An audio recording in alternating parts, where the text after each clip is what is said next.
Bonjour à tous. Aujourd'hui, dans cette vidéo, je vais te proposer un tutoriel pour vendre une carte Pokémon sur les groupes Facebook. Il y a un langage très particulier sur les ventes de cartes, et si tu es nouveau dans ce monde-là, nouveau sur les groupes Facebook, eh bien il y a quelques petites choses à savoir. Je vais t'apprendre tout ça dans cette vidéo.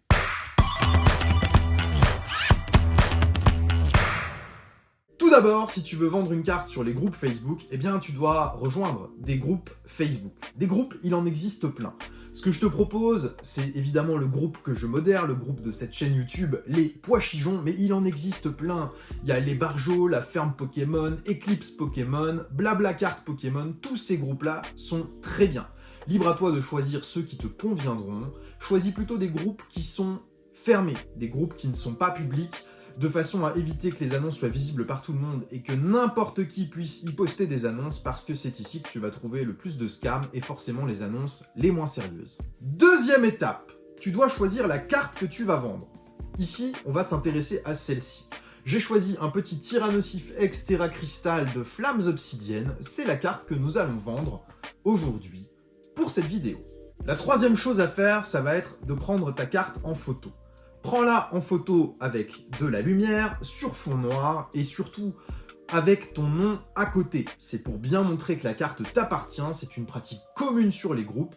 Si tu ne fais pas ça, ton annonce sera refusée sur la plupart des groupes. Il est nécessaire que tu puisses prouver que la carte t'appartienne pour que tu puisses la vendre. C'est pour éviter les scams. De plus, pour ta photo, je t'invite à faire une photo qui soit le plus nette possible, avec le plus de lumière possible, et si possible, sur fond noir. Parce que si ta photo n'est pas sur fond noir ou est sur un fond un peu flou, encore dans la sleeve, bah la carte on la verra pas bien et ça va pas inciter l'acheteur à vouloir l'acheter. Il faut montrer l'état de ta carte avec le plus de transparence possible pour qu'il n'y ait pas de mauvaise surprise lors de l'achat et ainsi te faciliter les choses pour vendre ta carte. Ensuite, tu dois juger de l'état de ta carte quand tu la vends. Tu dois préciser si la carte est mint, near mint ou dans un autre état, et je te partage une grille de notation qui va t'aider à déterminer l'état de la carte que tu souhaites vendre. Attention, une carte mint n'est pas une carte sortie de booster. Toutes les cartes sorties de booster ne sont pas mint, elles sortent généralement en near mint. Le mint, c'est vraiment une carte absolument parfaite qui va avoir aucun défaut de centrage, aucun défaut de coupe, aucun point blanc, et c'est quelque chose de très difficile à obtenir, raison pour laquelle je t'encourage à juger ta carte en near mint si elle est sortie de booster plutôt qu'en mint, à moins que tu sois sûr de toi et qu'elle ait vraiment zéro défaut. Autre chose sur la notation de ta carte, je t'invite à surtout ne pas faire la bêtise qu'on voit le plus souvent, c'est d'aller noter ta carte en disant bah, si tu l'envoies chez PSA, tu auras 9. Non, tu n'en sais rien, tu n'es pas gradeur, moi non plus. Personne n'est capable de juger de la note que la carte va obtenir dans n'importe quelle société de gradation.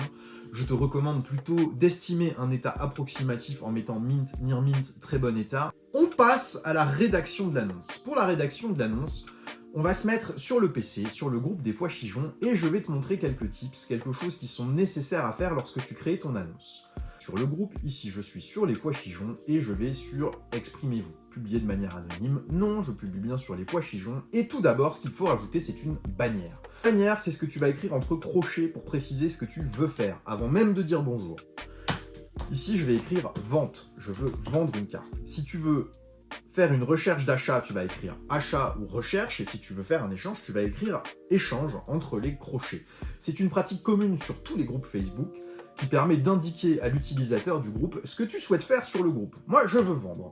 J'ai fait ma bannière, j'ai précisé que je veux vendre. Maintenant, je vais aller mettre le nom de la carte. Donc, on part. Bonjour, je souhaite vendre une carte.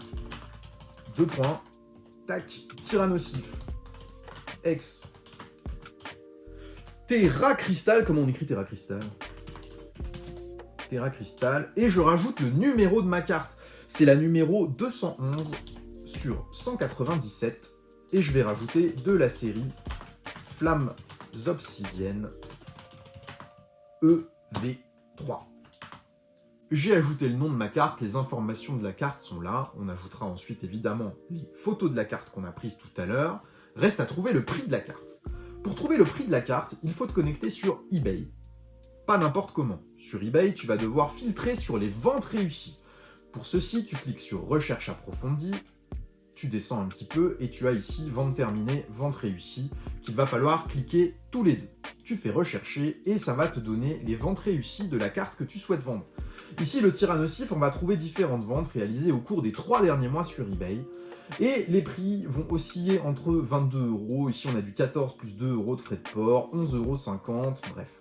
On est entre 12 et 15 €, certaines se sont vendues un peu plus cher, on est sur des cartes qui sont toutes dans des états similaires en sortie de booster.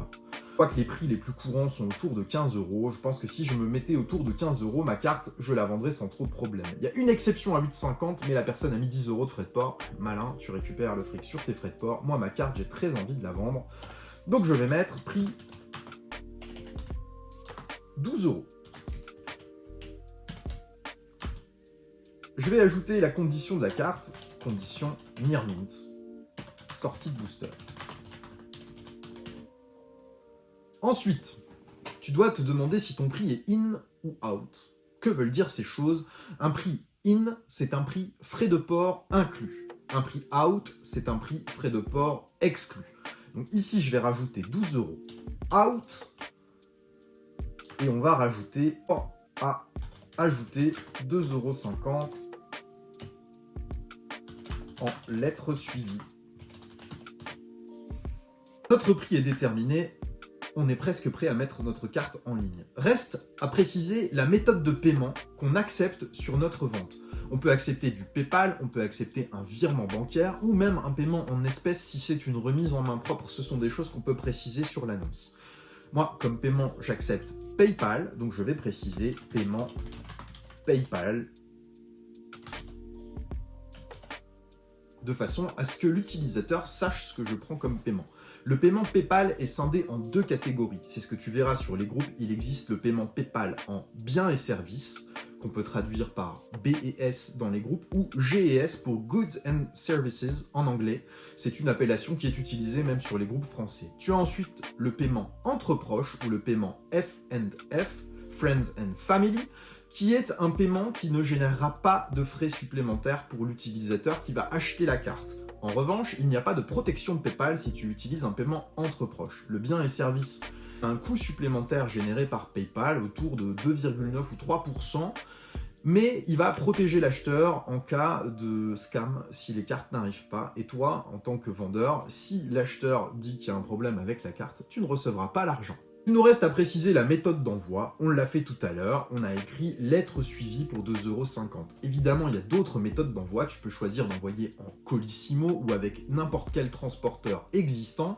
Ça, c'est à toi de le déterminer, mais tu dois le préciser dans ton annonce pour savoir quelle méthode de transport l'utilisateur va pouvoir utiliser pour recevoir sa carte. J'ai ajouté mes photos à l'annonce, elles sont visibles, et bien il reste plus qu'à la publier. Notre annonce est prête, tout est fait, on est prêt à avoir une annonce parfaitement réalisée pour les groupes Facebook. On va maintenant la publier en appuyant tout simplement sur publier.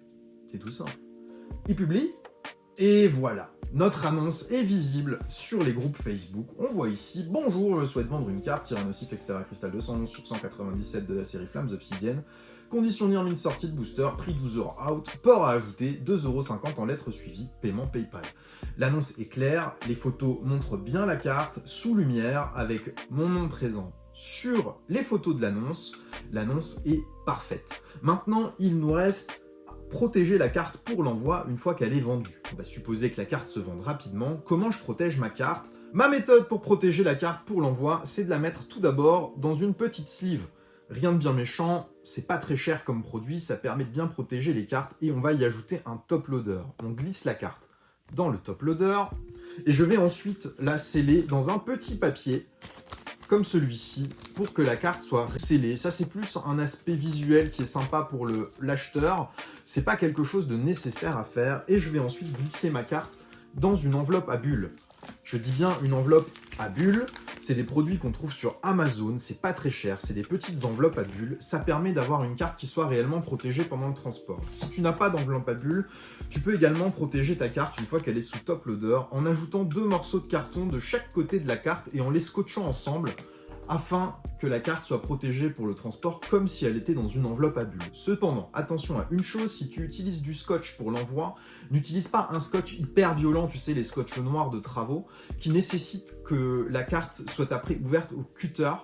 pour pouvoir la récupérer. Si tu fais un emballage trop violent avec ta carte, il y a un risque de l'abîmer en déballant l'emballage, et il n'y a rien de plus désagréable que de devoir passer un quart d'heure à déballer le scotch autour du top loader quand tu reçois une carte. Vraiment, c'est beaucoup plus simple de la mettre dans une enveloppe à bulles en la protégeant comme je te l'ai montré. C'est beaucoup plus rapide pour l'utilisateur et ça a un côté satisfaisant quand tu reçois ta carte, elle est tout de suite visible et tu passes pas un temps fou à la déballer. On a fait le tour de ce tutoriel, tu sais maintenant comment vendre une carte sur les groupes Facebook. J'espère que ce tutoriel t'a plu, si tu vois des choses à ajouter, n'hésite pas à me le dire en commentaire. Je pense qu'on a fait le tour de la question et que ces informations seront suffisantes pour que tu puisses à ton tour vendre tes cartes sur les groupes Facebook. Je te souhaite une très bonne journée, merci d'avoir regardé cette vidéo, à bientôt, au revoir!